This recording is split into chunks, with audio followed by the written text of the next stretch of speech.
People ఏదో ఉంటారనుకున్నా. శేఖర్ భాష ఎందుకు పోయిండు? శేఖర్ అన్న వెళ్ళిపోతా అన్నాడు.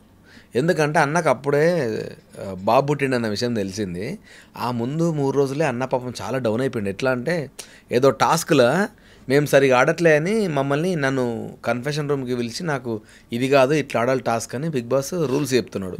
శేఖర్ అన్న పాపం నా రూమ్ బయట తిరుగుతా ఉన్నాడు అటు ఇటు. ఆయన ఏమనుకున్నాడు, వైఫ్ది డెలివరీ ఆ టైంలోనే ఉండే. సో ఏమో దాని గురించి ఏమైనా న్యూస్ వచ్చిందేమో అని టెన్షన్ పడుతున్నాడు. సో ఫుడ్ సరిగా తినలేదు, మొత్తం డౌన్ అయిపోయాడు. ఎగ్జాక్ట్లీ బక్కప్రాణి. పాపం మా అన్న జనరల్గా మనుషులు తినే ఫుడ్ తినడు. అన్న ఓన్లీ పచ్చి కూరగాయలే తింటాడు. సడన్గా వచ్చి బీరకాయ తినుకుంటూ వెళ్ళిపోతూ ఉంటాడు. సొరకాయ అంటే అన్ని పచ్చే తింటాడు అన్న. నేను అసలు ఎక్స్పెక్ట్ చేయండి ఏం తెలుసా, కాఫీతో బ్లాక్ కాఫీ అంటారు కదా, దాంట్లో లెమన్ వేసి పసుపు వేసి కొత్తిమీర వేసి తాగిన ఒకే ఒక క్యాండిడేట్ శేఖర్ అన్న ఒక్కడే. శేఖర్ అన్న నాకు ఎప్పటి నుంచి తెలుసు అంటే 2006 నుంచి తెలుసు. సో నేను చూశాను ఎలా తింటాడో.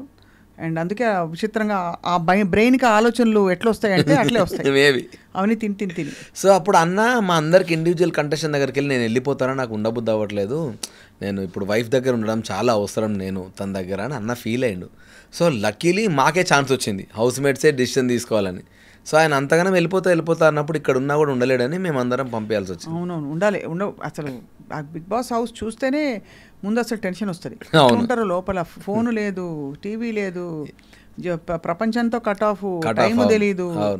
ఇంకా సరే ఏమనుకోదు అడుగుతున్నాను, బాత్రూమ్స్ ఉంటాయి లోపల? ఉంటాయి. యాక్చువల్గా ఏంటంటే 2 స్నానానికి 2 ఉంటాయి అండ్ వాష్రూమ్స్ 2 ఉంటాయి. సో అంతే, 14 మెంబర్స్ నుంచి ఇంకా ఎంతమంది వచ్చినా అంతే. ఎవరు క్లీన్ చేస్తారు అవన్నీ? క్లీన్ ఏంటంటే యాక్చువల్గా ఇప్పుడు టాస్క్స్ పెడతా ఉంటారు కదా, ఓడిపోయిన వాళ్ళకి అసైన్ చేస్తూ ఉంటారు. సో మేము ఉన్నన్ని రోజులు ఫస్ట్ 2 వీక్స్ మా ఆపోజిట్ టీం వాళ్ళు చేశారు. నేను ఎలిమినేట్ అయిన 1 వీక్ అంతా మేము చేసినాం. అసలు బిగ్ బాస్లో విన్నర్ ఏ ప్రాతిపదికన విన్ అవుతారు? అంటే ఈ నాన్ సెన్స్ అంతా తట్టుకుంటూ ఉన్నవాళ్ళు అంతేనా? ఎగ్జాక్ట్లీ. కాకపోతే ఒకటి ఏంటంటే చాలామంది తెలివిగా ఏం చేస్తారు అంటే సింపతి డ్రామాలు ఆడి పబ్లిక్ దగ్గర ఒక చిన్న అది గెయిన్ చేస్తూ ఉంటారు. అన్ఫార్చునేట్లీ అది కూడా ఒక రీజన్ అవుతుంది గెలవడానికి. కానీ అసలు అవన్నీ లేకుండా హానెస్ట్గా ఆడి మాత్రం ఎవరు గెలుస్తలేరు. ఏదో ఒక హానెస్ట్గా ఆడడం అంటే ఏంటి ఇందులో? హానెస్టీ అంటే మనం అక్కడికి వెళ్ళింది దేనికి, నాకు ఫ్లాష్ బ్యాక్ ఇది, నాకు ఈ బాధలు ఉన్నాయి, నాకు ఈ అప్పులు ఉన్నాయి, ఈ దీని గురించి కాదు. వెళ్ళినామా, టాస్క్ పెట్టిండా, అక్కడ నువ్వు ఎట్లున్నావు, నీ ఇండివిజువల్ పర్సనాలిటీ ఎట్లుంది, వాళ్ళు ఇచ్చిన గేమ్ నువ్వు ఎట్లా ఆడుతున్నావు, దాన్ని బట్టి ఆడియన్స్ ఓటింగ్ చేయాలి. ఎండ్ ఆఫ్ ద డే మనిషి అనేటోనికి కొంచెమైనా బాధ అంటే నీకు ఒక పెయిన్ ఉందనుకో, తెలియకుండా ఒక బాధ వస్తుంది. వీళ్ళు దాన్ని ఎన్కేజ్ చేసుకొని కొందరు కావాలని ఆ సింపతి ఎక్కువ రుద్దుతూ ఉంటారు జనాల మీదకి. అవును. సో అట్లా కొందరు స్టిల్ హౌస్లో బయటకు వచ్చినప్పుడు నన్ను అరే నువ్వు ఆడినావు, మిగతా 2-3 ఎందుకున్నారో మాకు తెలియదురా అని మమ్మల్ని అడుగుతూ ఉంటారు. ఎందుకంటే వాళ్ళ గేమ్ వాళ్ళు చూడలేదు, ఓన్లీ ఎమోషనల్ బ్యాగేజ్ మీద కొందరు సర్వైవ్ అవుతూ ఉన్నారు. సో అట్లా ప్రతి సీజన్లో ఎవడో ఒకటి అట్లా సర్వైవ్ అవుతూ వస్తున్నారు. అవన్నీ ఉండకూడదని నా ఫీలింగ్.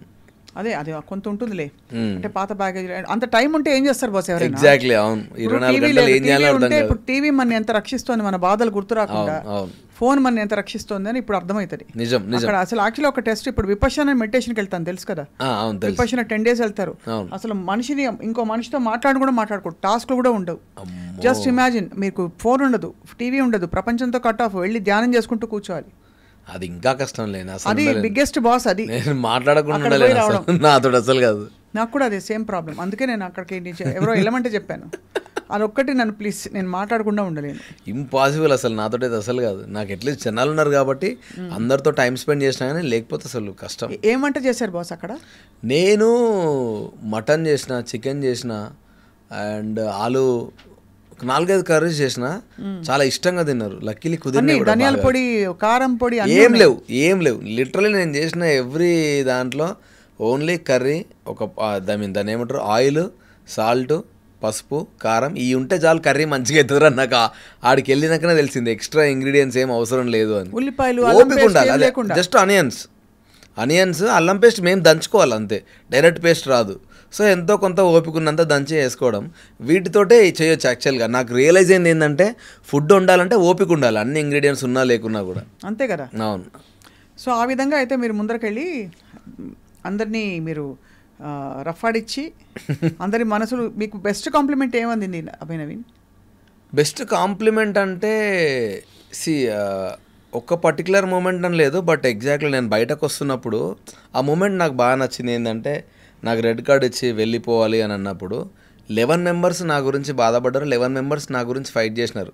అంటే ఐ మీన్ రిక్వెస్ట్ చేశారు ఆయన ఉండాలి, తను చాలా డిజర్వింగ్ హౌస్. మిమ్మల్ని బదులు ఎవరు పంపించాలని ఏమో అది నాకు తెలియదు. బట్ నాకు రెడ్ కార్డ్ ఇచ్చినప్పుడు ఇంకో క్యాండిడేట్ లేరు నాతో పాటు, ఇంకో క్యాండిడేట్ లేడు. సో వాళ్ళు సంభవం ఏంటంటే వాళ్ళు వాళ్ళ మిస్టేక్స్ కూడా చెప్పారు. తనొక్కడే కాదు మేము కూడా మిస్టేక్స్ చేసినాము, దానికో పంపించడం కాదు, తను డెఫినెట్లీ హౌస్లో అయితే ఉండాలి అని చెప్పేసి అందరూ ఫైట్ చేసిన మూమెంట్ నాకు బాగా నచ్చింది కదా.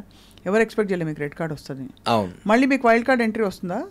తెలీదండి అది. అంటే అట్లా కూడా ఉంటుందా? అట్లా ఇప్పటివరకు అయితే ఒక 2-3 సీజన్స్లో మాత్రమే చేశారు అవుట్ ఆఫ్ 7 సీజన్స్.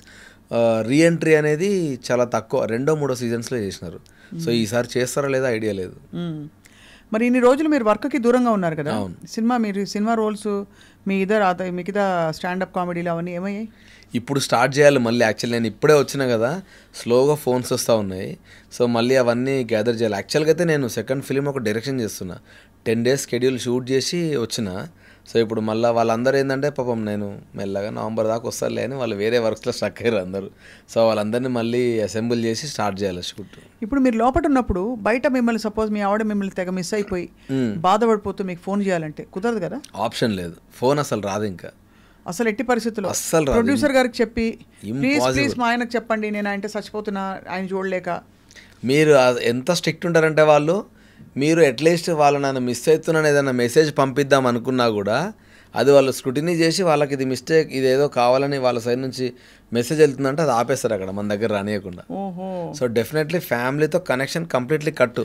మీరు వెళ్ళిపోవాలంటే వెళ్ళిపోవచ్చు ఎనీ టైం, అట్లుండదు. మనం వెళ్ళిపోవాలనుకుంటే వాళ్ళ రూల్స్ ప్రకారం మనం ఎంతో డబ్బులు కట్టి వెళ్ళాలి ఇన్ రిటర్న్. ఇది పిలిచి కొట్టించుకోవడం అంటే సారీ ఏమనుకోకండి కానీ నేను చచ్చిన పోను, ఫ్రీడమ్ని తీసేసేది ఏది కూడా. సో నేను అట్లనే ఫ్రీడమ్ ఆఫ్ స్పీచ్ అనుకున్నా, కొన్నిసార్లు వాళ్ళు వైలెన్స్ ఆఫ్ రూల్స్ అన్నారు, అదే జరిగింది అక్కడ. అంతే ఫ్రీడమ్, అదే కదా. ఇప్పుడు మన స్వేచ్ఛని తీసుకెళ్ళిపోయి అదే పిలిచి కొట్టించుకోవడం చెప్పాను కదా, అంతే. బట్ మొత్తానికి మా మోస్ట్ పాపులర్ షో అది మాత్రం కరెక్ట్.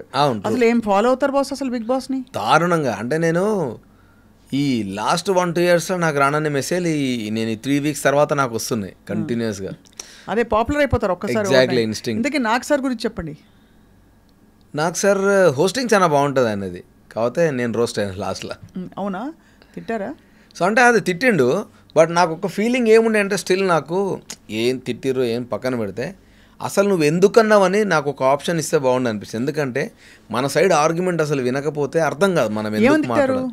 వాళ్ళు ఏమన్నారంటే తిట్టడం కాదు, నువ్వు విమర్శించడం. ఒక పాయింట్ ఏమన్నాడంటే నువ్వు ఒక హౌస్ ఈ వీక్ అంతా నువ్వు ఒక సైకోలాగా బిహేవ్ చేసినావు అని అన్నారు. నేను షాక్ అయింది ఎక్కడంటే ఆ వీడియో చూస్తే అంత సైకోలాగా ఏమి ఉండదు అక్కడ. సో అంతగానం నెగిటివ్ ఎందుకు పోర్ట్రే అయింది అని చెప్పి నేను ఫీల్ అయినా.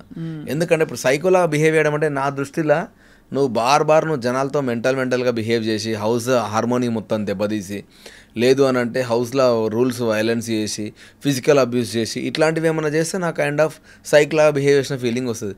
కానీ అక్కడ నేను అన్ని పెయిన్తో మాట్లాడిన మాటలే ఉన్నాయి తప్ప కానీ ఏది తిట్టాలని వాడే కెమెరాకి వెళ్ళి తిట్టింది లేదు. అంతే. సో అంత నెగిటివ్ ఎందుకు పోర్ట్రే అయినా నేను అని చెప్పి నేను ఫీల్ అయినా డెఫినెట్లీ.